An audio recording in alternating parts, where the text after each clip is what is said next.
Alors, écoutez, on a plusieurs questions, puis on va avoir du temps de revenir à d'autres questions. Ce que j'aimerais faire, c'est, j'aimerais, peut-être pour une demi-heure, vous brosser un petit peu un portrait de la foi catholique dans la vie après la mort. OK? J'aimerais essayer de vous brosser un grand tableau. Ça peut sembler des fois un petit peu flyé, là, mais soyez patient avec moi. On va essayer de ratterrir à terre. Okay? Et j'aimerais, à mesure que je fais ça, essayer d'être aussi clair que possible. Ma tenter de faire ça. All right? Bon. Alors, où commencer?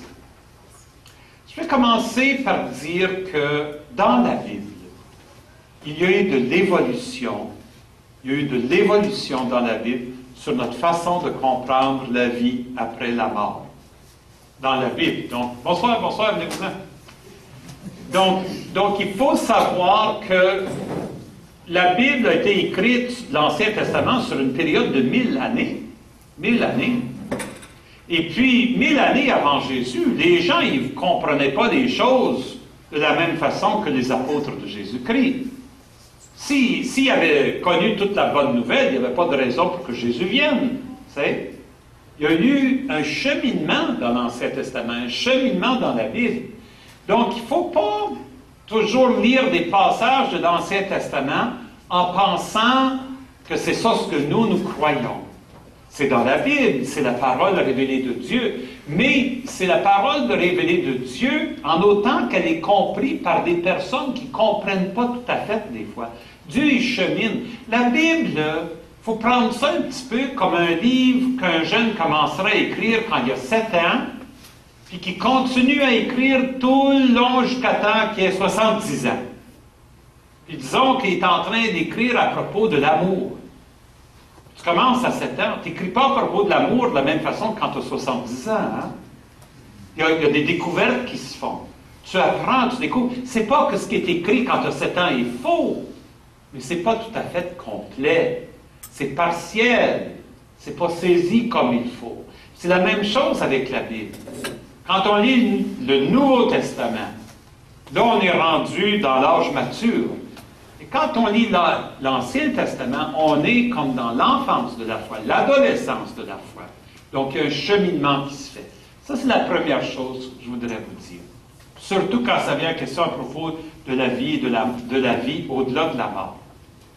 Si je retourne 1000 ans avant le temps de Jésus, en Israël, je pense qu'on peut dire que en Israël, on ne croyait pas qu'il y avait une vie après la mort, 1000 années avant Jésus.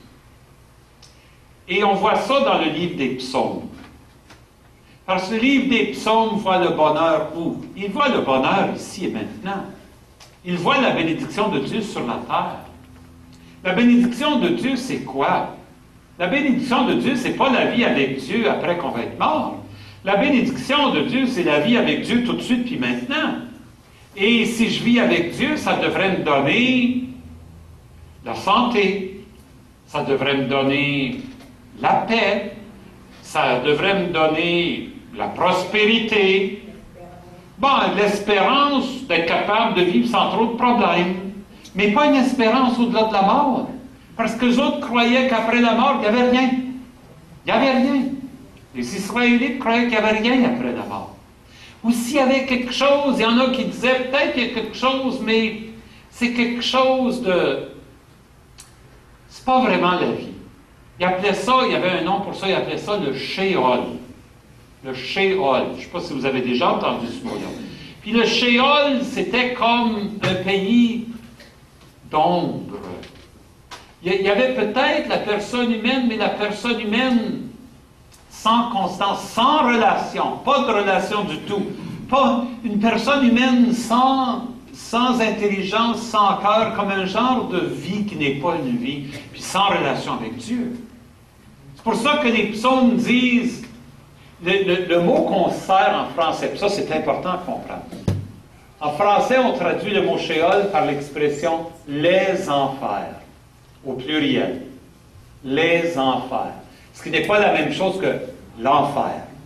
C'est de valeur qu'on a ces deux mots-là qui sont tellement proches. Parce que c'est deux réalités complètement différentes. L'enfer, ça serait l'état de ceux qui sont complètement séparés de Dieu pour l'éternité. Je vais y revenir à l'enfer. OK? Mais les enfers, c'est le Sheol. C'est comme l'espace où peut-être il y a une vie après la mort, mais c'est une vie qui est comme morte. Et le psaume dit, aux enfers, on ne loue pas le Seigneur. Les morts ne peuvent pas louer le Seigneur. Puis à un moment donné, un des psaumes dit, Seigneur, garde-moi en vie, parce que si je meurs, je ne pourrai pas te louer. Si tu veux que je te loue, il faut que tu me gardes en vie. C'est un petit peu un bribe, tu sais, avec Dieu, tu sais. Alors ça, il faut savoir ça. Il y a un passage intéressant dans le livre de Job, où Job dit, puis le livre de Job a été écrit à peu près, probablement 500 ans avant Jésus-Christ. Dans le livre de Job, il y a un passage où Job dit, moi je crois que mon Rédempteur est vivant, puis le dernier jour, je surgirai de la terre, et de mes propres yeux, je verrai Dieu, mon Seigneur, mon Sauveur, il l'appelle mon Sauveur. De fait, mon Rédempteur, il dit, mon Rédempteur. Celui qui me rachète, celui qui me sort de ma misère. Parce que Job, vous connaissez l'histoire de Job, était dans une misère profonde, puis il ne voyait pas comment il s'en sortirait. Il disait, je surgirai de la terre. Il y en a qui prennent ça pour dire me surgir de la tombe de la terre. Je sortirai de la terre, de la tombe. Au-delà de la tombe, je me tiendrai debout, puis je verrai Dieu, mon Rédempteur. Il y en a d'autres qui disent, ben, c'est pas tellement je surgirai d'une tombe, mais je me relèverai de la terre. Parce que, voyez, Job, il était malade, il était comme atté-réalité. Tu sais, il était on dit qu'il était sur un tas de fumier. Tu sais, il était tellement down, là, tu sais. Je surgirai, je me lèverai de la terre et je verrai Dieu. Mais ça se peut aussi que c'était le début en Israël d'un sens que peut-être, Dieu pouvait-il faire quelque chose pour nous autres au-delà de la mort, qu'il pouvait redresser les injustices. Parce que Job, il était sujet d'une injustice profonde. Il n'avait jamais rien fait de mal, pourtant il souffrait tellement. C'était injuste.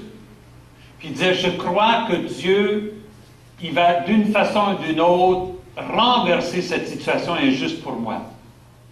Dieu va être capable de rétablir la justice pour moi, même au-delà de la mort. Il y a peut-être ça chez Job, mais c'est pas clair. C'est pas clair que tout le monde pensait comme Job. Il y a un autre passage dans l'Ancien Testament qui est important à comprendre. Ce passage-là, c'est le prophète Ézéchiel. Il y a une prophétie d'Ézéchiel. Il parle de la vallée de Josaphat. Josaphat. Vous avez déjà entendu parler de tout ça? La vallée de Josaphat. Hein? Dans cette vallée-là, il y a une vision des ossements. C'est plein d'ossements, secs, blancs. Puis là, tout à coup, Dieu, il décide de faire revivre ces ossements-là, puis la chair se remet sur les os. Les os reviennent ensemble, ils reforment les squelettes, puis là, la chair se met par-dessus, puis le nerf, puis la chair, c'est comme une décomposition à l'envers. C'est comme si tu regardais le film d'un corps qui se décompose, puis là, tu le regardes de reculons, là.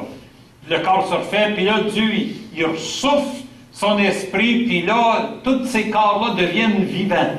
Puis là, il dit, c'est comme une armée. Puis il y en a qui ont pris ça comme une description de la résurrection des corps à la fin des temps. Mais si vous lisez Ézéchiel, un peu plus loin après la description, Ézéchiel lui-même explique sa vision. Sa vision, c'est une parabole. Ce n'est pas une description de la fin des temps. C'est une parabole pour parler au peuple d'Israël, pendant qu'il est en train d'écrire. Parce que le peuple d'Israël est en exil. Le peuple avait été vaincu par Babylone, le royaume de Babylone. Puis il y avait Babylone avait détruit le temple, détruit Jérusalem, avait tué les chefs des peuples, des prêtres, et puis avait entraîné les gens en exil. Vous savez, la déportation d'Acadie, les Acadiens, c'était comme une déportation des Israélites. Ils étaient forcés d'aller vivre en dehors de leur pays à Babylone. Puis évidemment, ils étaient tristes. Ils n'avaient plus leur temple, ils n'avaient plus leur roi, ils n'avaient plus leur prêtre, ils n'avaient plus leur coutume, leur culture, ils n'avaient plus leur pays, leur maison. Et Ézéchiel dit, « Oh, vous êtes comme des ossements blanchis. Vous avez la mort dans l'âme. Mais Dieu, il peut vous faire revivre. Dieu va vous remettre debout. Il va vous redonner de la vie. Il va envoyer son esprit, puis vous allez être comme une armée vivante, puis vous allez revenir à la maison. » Puis la prophétie s'est réalisée 60 ans plus tard, quand les Israélites ont pu retourner à Jérusalem, puis rebâtir Jérusalem, puis rebâtir le temple. Donc, il ne faut pas prendre ça comme une description de la résurrection des corps. Puis il y a trop de gens qui sont encore influencés par ça. Ils pensent que Ézéchiel est en train de décrire la fin du monde. C'est pas ça du tout. Il faut laisser ces images-là de côté. OK? Un dernier petit passage que je vais vous dire à propos de l'Ancien Testament. Celui-ci écrit, non, deux derniers passages. Un passage qui est écrit à peu près 300 ans, 200 ans avant Jésus-Christ. On se rapproche de plus en plus de Jésus. Et là, il y a un livre qui raconte des martyrs de la foi en Israël. Des Juifs. Il y avait un roi grec qui voulait les obliger à rejeter leur foi juive. À rejeter leur foi juive, puis le signe de ça, c'était de manger du porc. Parce que les Juifs n'ont pas le droit de manger du porc.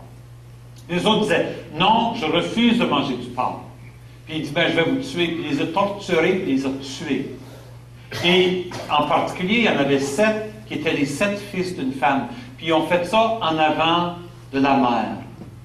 Puis la mère, elle disait à ses garçons, ne lâchez pas, n'abandonnez pas votre foi.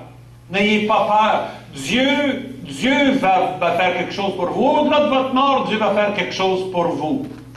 Là, pour la première fois, on entend parler de quelque chose au-delà de la mort qui est très clair.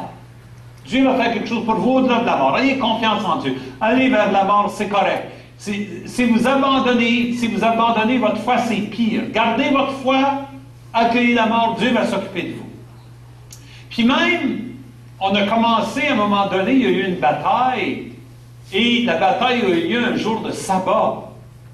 Mais le sabbat, tu n'as pas le droit de ramasser un armement. Mais pour défendre Jérusalem, il a fallu que les soldats prennent leur arme. Puis il y en a qui sont morts.